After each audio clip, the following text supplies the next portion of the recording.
ताजुश शरिया conference में मैं बबांगे दोल कह रहा हूं, ताजुश शरिया तेरी अजमत को सलाम। तुमने सुलह कुल्लियत के खिलाफ डट के अलमे जिहाद बुलंद किया। वो राफजी हो, वो खारजी हो, वो किसी टोले से हो, जिस कलम के साथ इमाम अहमद रजा बरेलवी ने देवबंद की चट्टानें उल्टी की, रवाफिज खवारिज को नाको चने चबवाए, उसी कलम से अख्तर रजा बरेलवी ने भी परचम लहरा दिया। और हमारी निस्बत उनसे बिला वजह नहीं। मुनाजरे गिन लो, मुकाबले गिन लो। 30 साल का अरसा जब से होश संभाला है, इल्म पढ़ने के बाद हर साल में महाज गिनो। आज हमें जाग नहीं आई, अभी मेरी ये दाढ़ी पूरी भी नहीं उतरी थी। जिला मंडी भौडीन का, भैरोवाल का, कद्दर लाखे का वो इलाका जहां देवबंदियत रोजाना सुन्नियों को चैलेंज कर रही थी। अल्लाह का फजल है, मुझे मरकज़े अहले सुन्नत भिक्की शरीफ से उस वक्त भेजा गया जब अभी मैं काफिया पढ़ता था, तो मैंने उस गुरु को उल्टा किया जिसकी दाढ़ी सफेद हो चुकी थी।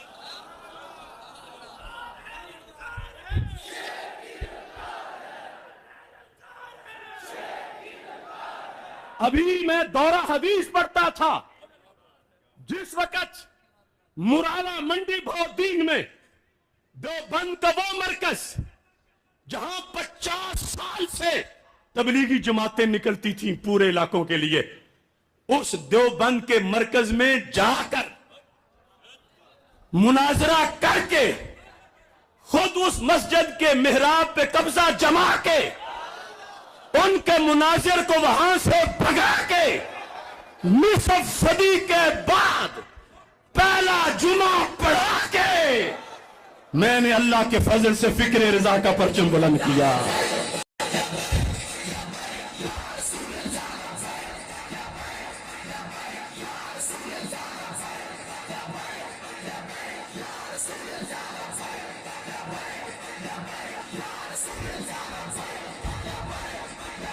अभी 1988 का वक्त था और इत्तेफाक यह है कि ये साहबजादा अमीनुल्लाह नबील साहब उस वक्त गाड़ी की ड्राइविंग ये कर रहे थे जब हमने मुराला में मुनाजरा किया था। अगरचे वो ड्राइविंग अभी इतनी पक्की नहीं थी, गाड़ी लग भी गई थी, लेकिन मुनाजरा जितना तो खुशी इतनी थी कि गाड़ी थी मुनाजरे इस्लाम तर्जमान अहले हक पीर सैयद मोहम्मद इरफान शाह साहब मशहदी की, और उन्होंने दे दी कि तुमने मुनाजरा करना है तो ले जाओ। 88 गोजरावाला तलाश के मल्लन वाली, वहां पर रफा यदैन पर मुनाजरा था। ये अब्दुल रशीद जल्लन, जिसको बाद में गोजरावाला अरफात कॉलोनी में मुनाजरे में बवासीर हो गई थी और उसके टॉयलेट में बंद हो गया था, ये उससे पहले की बात है। अभी मैं जमाना तलब इल्मी में था। इस तरह मैंने वो आम चादर जो देहातों वाली होती है मैंने कंधे पे रखी हुई थी। तो मुनाजरे का जब टाइम हो गया तो मुझे शाह साहब ने कहा कि अब ये जो जाटों वाली चादर है ये उतार भी दो, आपको हमने उसके मुकाबले में बिठाना जिसने 35 मुनाजरे किए हुए हैं। तो मैं बिल्कुल बच्चा था। अब्दुल रशीद जल्लन को रफा यदैन के मसले पर मैंने तीसरी बारी बोलने नहीं दिया था अल्लाह के फजल से। ये नारा हमने वही लगाना है, लब्बैक वाला, लब्बैक लब्बैक लब्बैक या रसूल अल्लाह।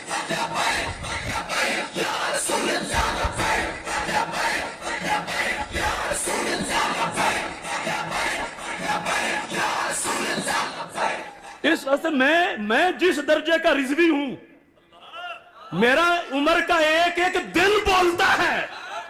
हर साल मैं बयान नहीं करता। अभी 12 अक्टूबर साजिद मीर वाला मसला तो तुम्हारे सामने है। कुल्लो जलालियन रिजवियन जो भी जलाली है वो रिजवी जरूर है, कि जलाली बनते ही था जब रिजवी हो। मैंने जो तहरुल कादरी को पकड़ के उल्टा किया था और उसके 13 घंटों का जवाब जो 6.5 घंटों में देकर उसको हमेशा के लिए दफन किया था, इसलिए नहीं कि उससे मेरा कोई प्लाटों का झगड़ा था, नहीं, मैंने इसलिए कि उसने इमाम अहमद रजा की इल्मियत को चैलेंज किया था, उसने नमूस रिसालत से गद्दारी की थी। और जब मस्जिद या रसूल अल्लाह सल्लल्लाहु अलैहि वसल्लम गुलशन रावी उसमें था इसके रसूल सल्लल्लाहु अलैहि वसल्लम सेमिनार, जो जोर के बाद भी हुआ, असर के बाद भी हुआ, मगरिब के बाद भी हुआ, इशा के बाद भी हुआ। और हुकूमत ने ये जो पाबंदियां लगना बाद में शुरू, उस वक्त नई नई पाबंदियां थी, सारे थानों में मेरे खिलाफ। मिनहाजुल कुरान ने ये लिख कर दरखास्त में दिया था कि मौजू इश्क रसूल सलाम नहीं, मौजू रद्दे तहरुल कादरी है और तकफीर तहरुल कादरी है। लिहाजा अशरफ आसिफ जलाली को रोको, वरना यहां पे कत्लेआम हो जाएगा।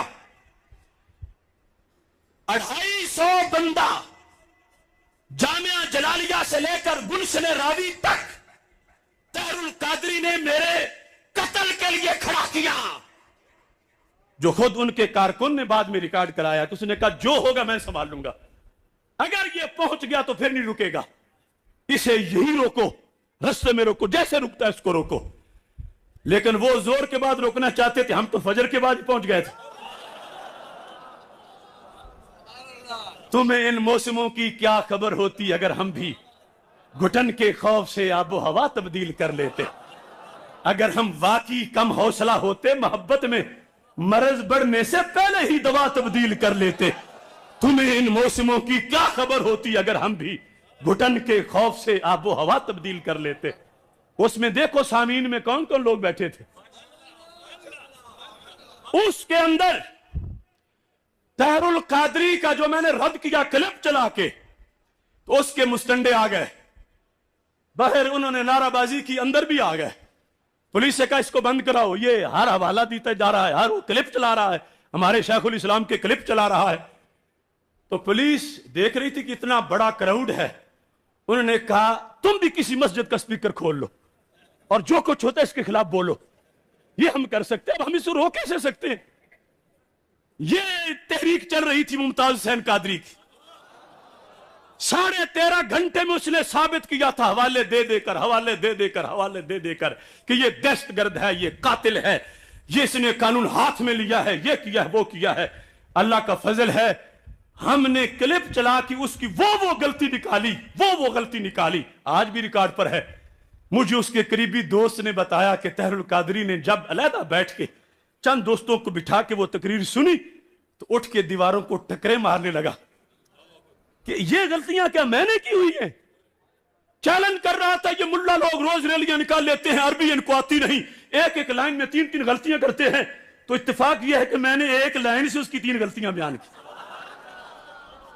तो तहरुल कादरी से मेरा इख्तिलाफ प्लाट का नहीं था, सुलह कुल्लियत की वजह से था, मुमताज कादरी से गद्दारी की वजह से था, नमूस रिसालत से गद्दारी की वजह से था। और उस वक्त भी लोग उसके चेले यही कहते थे, ये देखो हसद करते हैं, इन्हें हसद है। तब वो देखो वो हवाई जहाज पर है, ये साइकिल पे मुकाबला कौन सा। तो हमने कहा हवाई जहाज वाले को भी इंशाल्लाह उतारेंगे। तो चश्मे फलक ने देखा माल रोड की खाली कुर्सियों पे निकल आया, फिर हिम्मत ना हुई कि कोई काल दे।